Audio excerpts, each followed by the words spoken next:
This podcast is part of E2C Network, where we share the whole Auburn experience.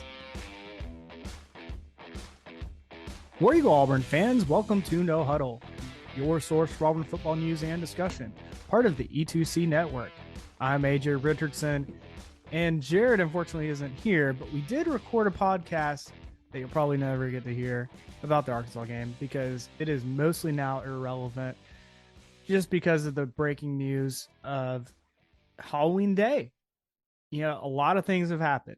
And to bring on the man, the myth, the legend, the guy that owns all of the YouTube out there, you know, he pretty much owns it. You know, I'm just kidding. I wish. Kyle Loomis, how you doing, buddy?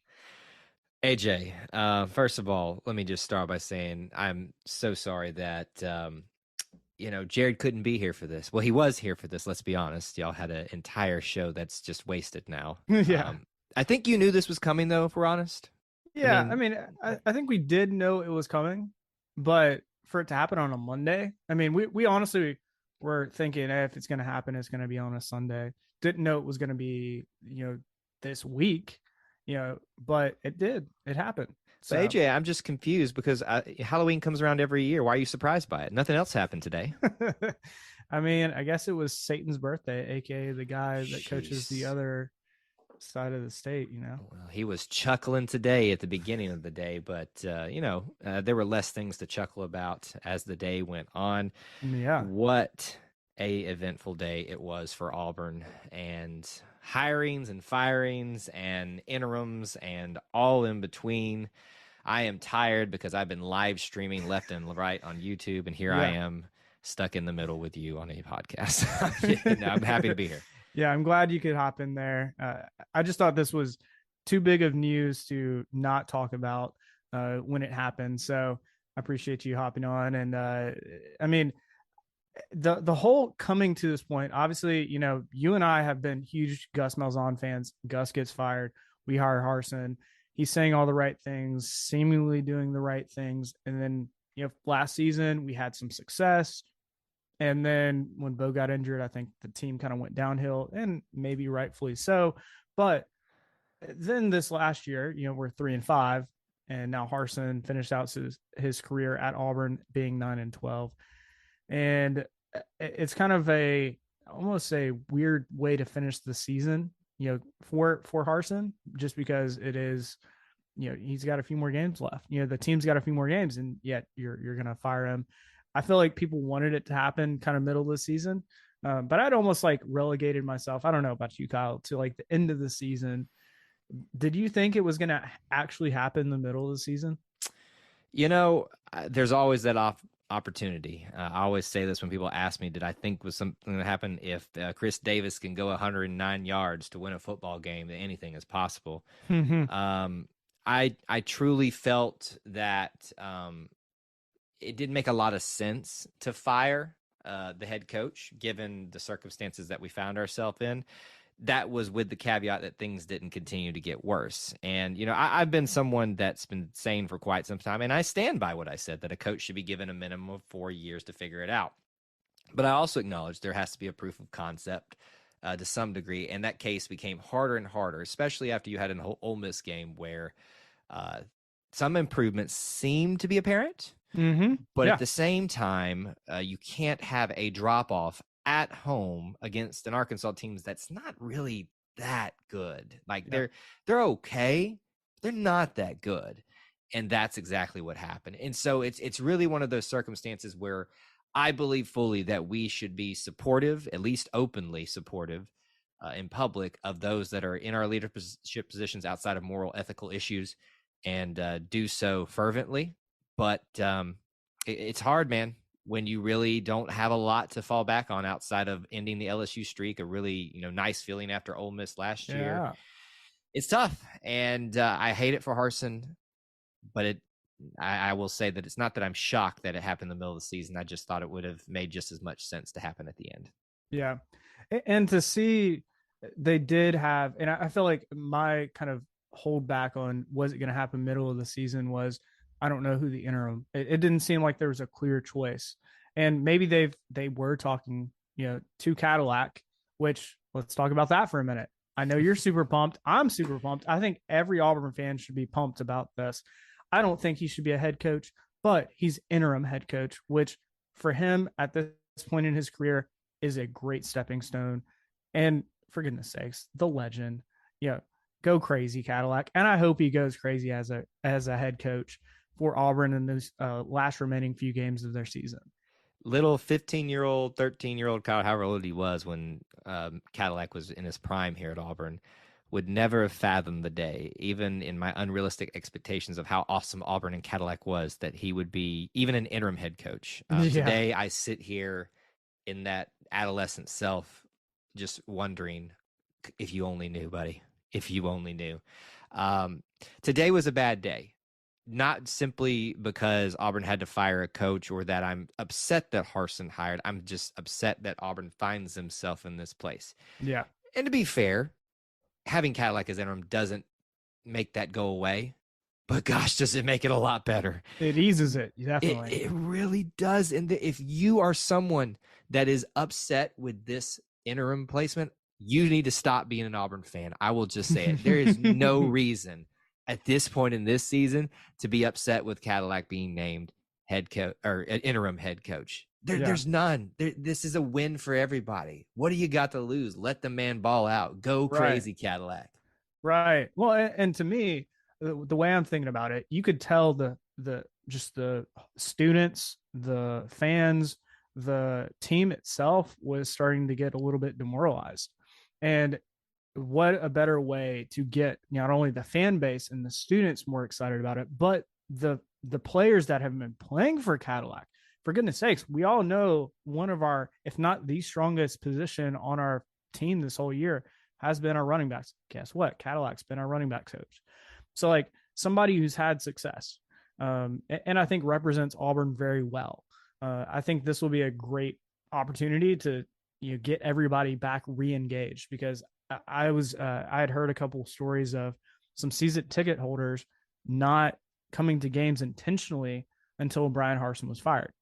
I hope now those people reconsider and come back and watch this team, because I think, especially, I'm just thinking about the future about this team. You can probably put up a good fight against Texas A&M even with an interim head coach, especially when you're at home.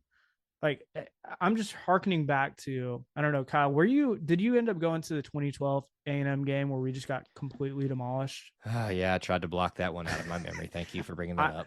I was there yelling till the last moment, and I hope we get some redemption, because many people, including myself, thought potentially this was going to be a 2012 season. I don't think that anymore. I think you have some potential for positives and getting your team at a better spot at the end of the season than you're at right now. And I think part of that is just getting your winning mindset back, because you kind of saw it. I mean, we had spurts of some winning mindset against Ole Miss when you're 21-0 and you make a little bit of a comeback, but you didn't have anything, it felt like, against Arkansas, at least in the second half. And that's something you got to get back, is that winning mindset. Yeah. I think Harsin said majority of the right things. Yeah. I also think that he was not given the best foundation to work from. It's part of the reason that I go back to my stance, and I maintain that we made a dumb decision to fire Malzahn during a COVID year. That is not eliminating the possibility that he didn't deserve to be fired the next season or something like that. But you don't have Bryan Harsin if we don't make that decision. That can't be separated. You can't compartmentalize and separate the two. There's a lot of people that try to do that. I also hate that Bryan Harsin is this part of our history, not just for us, but for him as well. Yeah. There's names like Bill Oliver. There's names like, there were seven. Earl Campbell, I think that's not Earl Campbell's another football player. Earl Brown, maybe. They're just coaches that don't have the best legacy at Auburn, and he'll now be one of those. And I hate it, because I had high hopes that, as time went on with him, that he'd get it figured out. There just wasn't enough of a proof of a concept. I stand by 4 years minimum, but I also can't really fight for that as heavily when there's not much to stand on, especially after that Arkansas game. Yeah, absolutely. And I think myself, and I'm going to speak a little bit for Jared, coming in, we love the hire. It was a outside the box hire, had proven success, and we thought, hey, bring that to Auburn. We could use a little bit of a jolt of energy per se. And that ended up, kind of crashing and burning towards, this last little bit here for sure. And I felt like, okay, we can kind of move on, but we got to move on. And I'm glad we're doing it seemingly pretty quickly with the firing to getting the team reengaged, getting the fans and students and everybody reengaged at this point. Because if you wait until the end of the season, I mean, I was talking to a lot of Auburn fans that were just saying, I'm not watching another football game this year. Well, can I push back on that a little bit? Okay. If you're saying that, shut up. I'm just going to be honest. I'm going to be mean. Just that's so stupid to say that you're not going to watch it. You're going to watch it. That's one of the things that I get fired. I'm sorry. I know that I'm getting more fired up than Jared gets there on it, but like, I hate that we go to those places. Don't even act like you're high and mighty that you're not going to listen or watch Auburn football. You may not be as committed to it as in I'm going to sit and watch it nonstop. Trust me, I zoned out during the Arkansas game. There, I was sitting next to Auburn and Elvis during the game, and I sat up all of a sudden and realized that we had the ball back. I was like, when did we get the ball back? He's like, you do realize they kicked a field goal, right? I was like, I checked out. That's how bad it was. Yeah. And so I get checking out. But this hyperbole's got to stop. Like it really does. Sorry, I know that's not what we're here to talk about, but I get fired up when I hear it because I've heard those things too, and I'm just like, shut up, just shut up.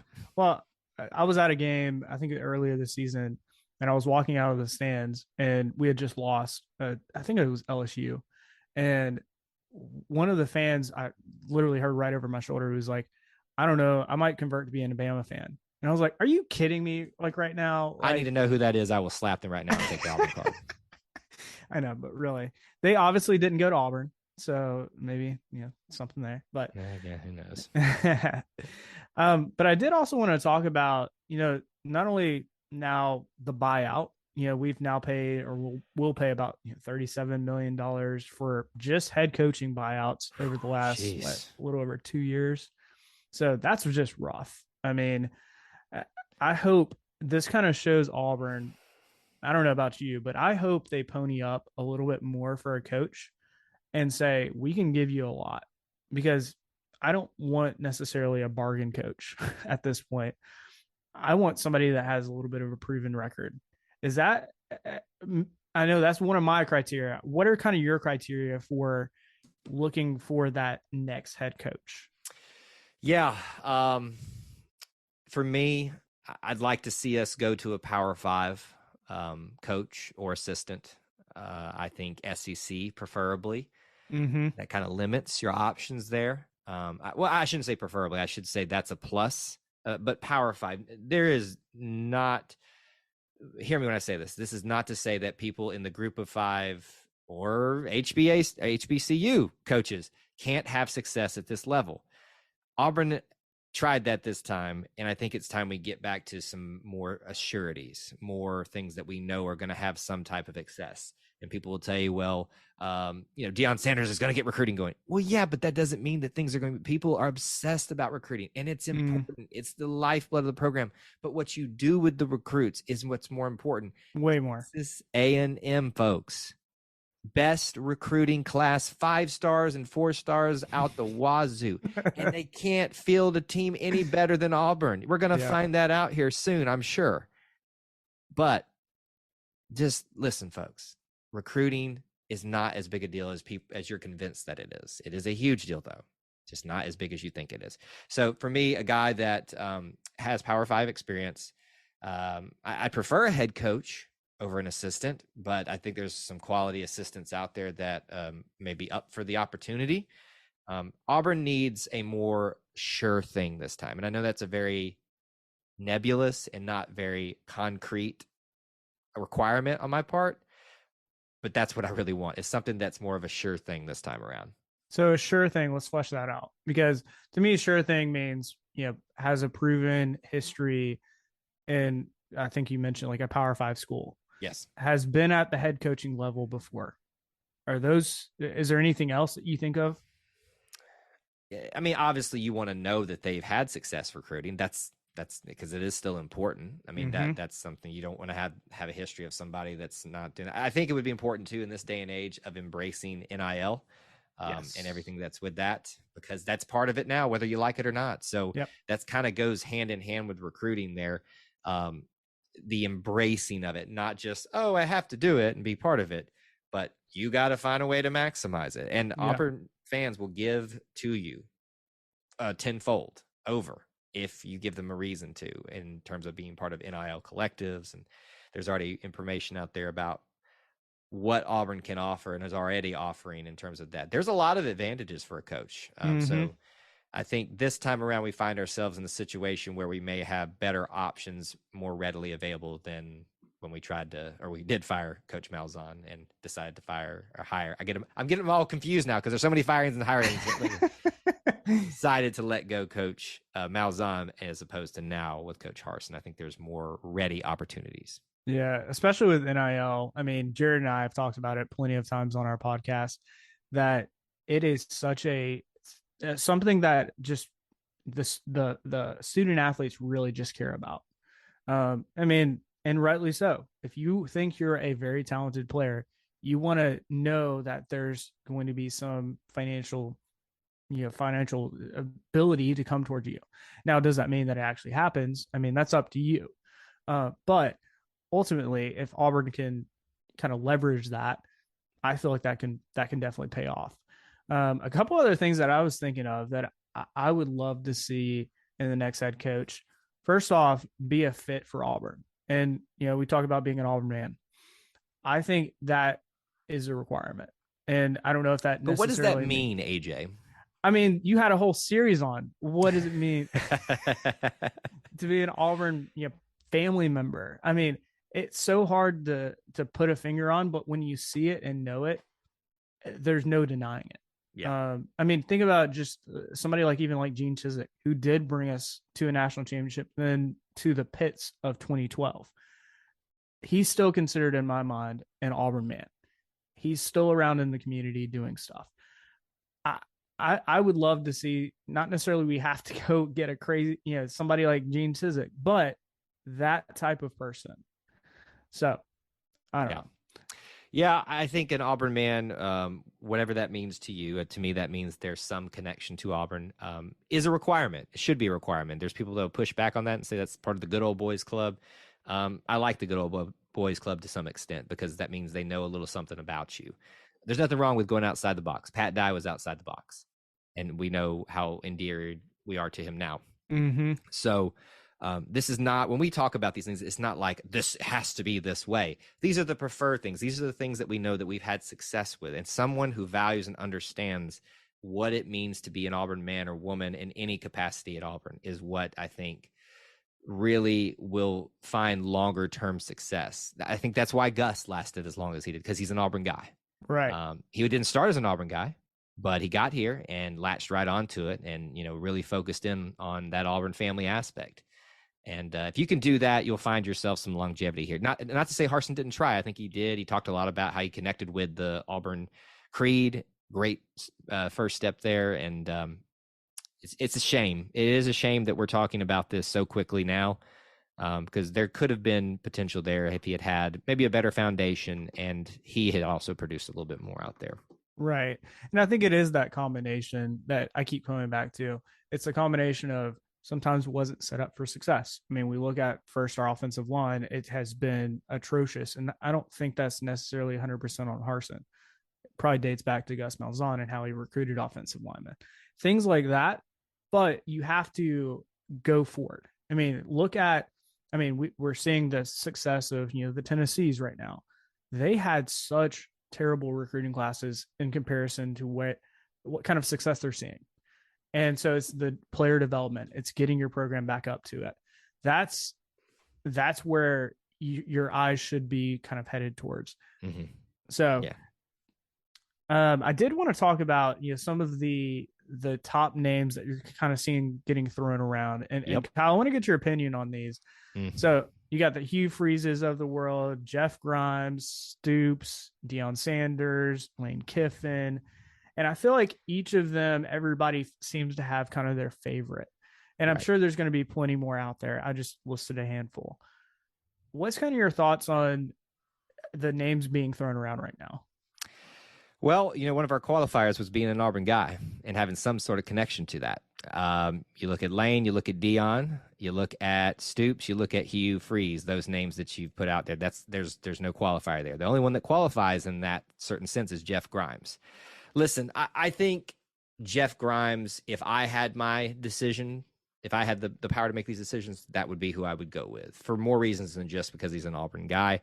I just don't think he's going to check the boxes enough. And that's a shame, because I think he is, if you're going to go with an up and comer, and let's be honest, he's not an up and comer. He's been around for a long time, just not as a head coach. He's been an associate head coach. He's been a run game coordinator. He's been an offensive coordinator. He's been a great offensive line coach. I mean, the reason that Cam Newton did as well as he did is because he had a great offensive line to run behind. Seems to be, from what I know, to be a great guy. I think Jeff Grimes, for me, checks a lot of boxes. And then you've got all this other group of just people laden with baggage and maybe unconventional personalities and stuff like that. Mark Stoops, I wouldn't hate that, because this is a guy that made Kentucky relevant in football, and knows what it's like to live amongst a school that's focused on basketball. So you could see a lot of correlation there. I just don't see that one happening. So really, in my mind, it does come down to right now, especially on the list that you provided with us, Lane Kiffin, Deion Sanders, and Hugh Freeze. So the question is, do you want the baggage of Hugh Freeze?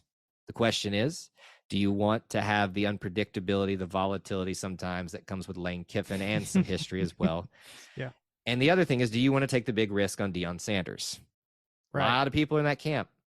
I would caution folks, be very, very careful and be very leery of this. Not to say it's not the right choice, not to say it's not going to be a good choice. I'd just be very, very careful about all of these, but even Deion, in my opinion. Well, even Deion, I love the flashiness in that he's shown at a smaller, group of 5 school, like he can do stuff. But the kind of the flashiness can also be a big negative to me, because he can be all about himself, and that's the opposite of an Auburn man in my mind. So the biggest question in my mind is, can he put away his pride and his selfishness that he has just by nature of being primed? Yes, who he is.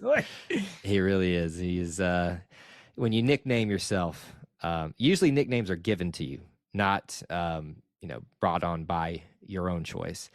And listen, that's Deion in his prime, right? Literally. That's something that happened in a different part of his life. And I think a lot of that can be carried over to other people like Hugh Freeze. There's this, I as a Christian, you as a Christian, we believe in forgiveness, but there's difference between forgiveness and forgetting, or moving on and pretending that it's a good decision to go with somebody because of the past. Mm-hmm. There's a balance there that can be striked. You shouldn't dismiss someone because of their past sins, but you also shouldn't just be like, it'll be fine. So if you want clean Auburn, maybe more focus, those type of ideals, Stoops and Grimes are probably where you want to go, but I don't think we're going that route. I think you need a little more excitement with this hire, and I think that's why those other 3 will be at the top of the list for now, but there's still it may be some time before we find all this out. Right. Well, and with how Auburn moved in their last hire, it took us a while to find Harsin. And maybe that was lots of different reasons, but I kind of, honestly, I'm setting my expectations as it's going to take at least a couple weeks. Now, would I love it to be a hire tomorrow? Sure.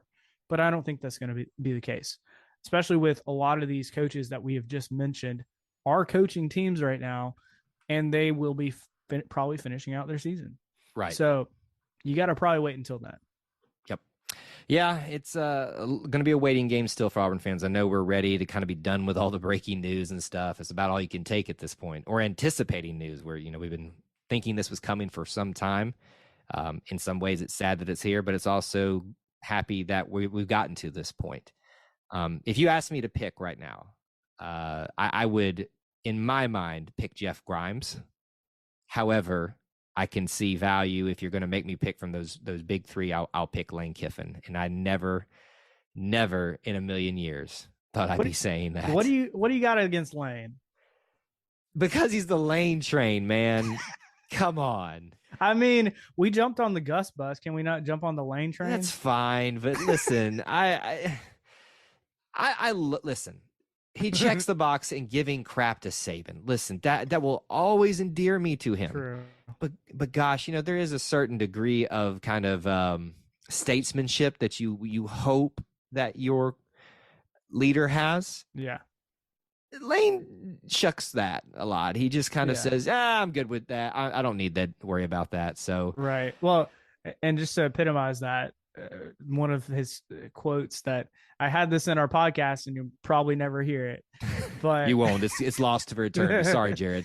But it was about Lane Kiffin at the end of the last game that they just beat Texas A&M, and he was asked what Halloween, what are you going to dress up for Halloween? And he was like, I was thinking about, dressing up as a clown, and I was thinking about doing it as who else than Jimbo Fisher. I was like, oh man, that is so good. I just love that. Like, he literally just beat him, and now he's just trolling him. So really, here's what you've got. You've got entertainment value in Lane and Dion, with a little bit more more power five more. Substance with Lane Kiffin. Yes. So that's why I think that checks a lot of boxes for a lot of people, not necessarily for me. Which makes sense why the reports early on are he's going to be our first call. We're going to be going towards him. That makes sense. I personally don't think we'll get him. I would love to see it. Now, if we somehow do get him, I think I'll be jumping on the Lane train before Jared. I don't care. I'll be on it. I want to be right next to him. Like, I want to be there. Yeah, I will always jump on board outside of moral, ethical issues, whoever is my Auburn coach, even if that somehow in some godforsaken reality means it's Urban Meyer. Oh my goodness. I still don't understand people that meaningfully say Urban Meyer. No. Like, he's going to come here and coach for 1 year and then say he's sick. I need to be quiet. I've already told some people to shut up, and people that they're bad Auburn fan. Before I piss people off even further, I just need to be quiet. Yeah. So a couple other just quick discussions before we get out of here. Auburn has fired a few of the assistant coaches and their staff members. So Keesau, offensive coordinator. We fired the director of scouting and development. We also fired Brad Bedell, who's our tight end coach. We also fired our recruiting coordinator, Darren Usher, which I think you and I both have admired. He seems to be very engaging on social media. So love that. But one of the interesting ones that's still out there, and I'll be curious to see if this changes, is Schmedding. He's still our defensive coordinator as far as we're aware. Now, maybe that meeting just hasn't happened, but I don't know. I just thought it was interesting because that's a Harsin hire. Yeah, I found that interesting as well. But then when you kind of pull back and look at the context of Carnell being the interim now as an offensive guy, you need some more stability at the defensive front.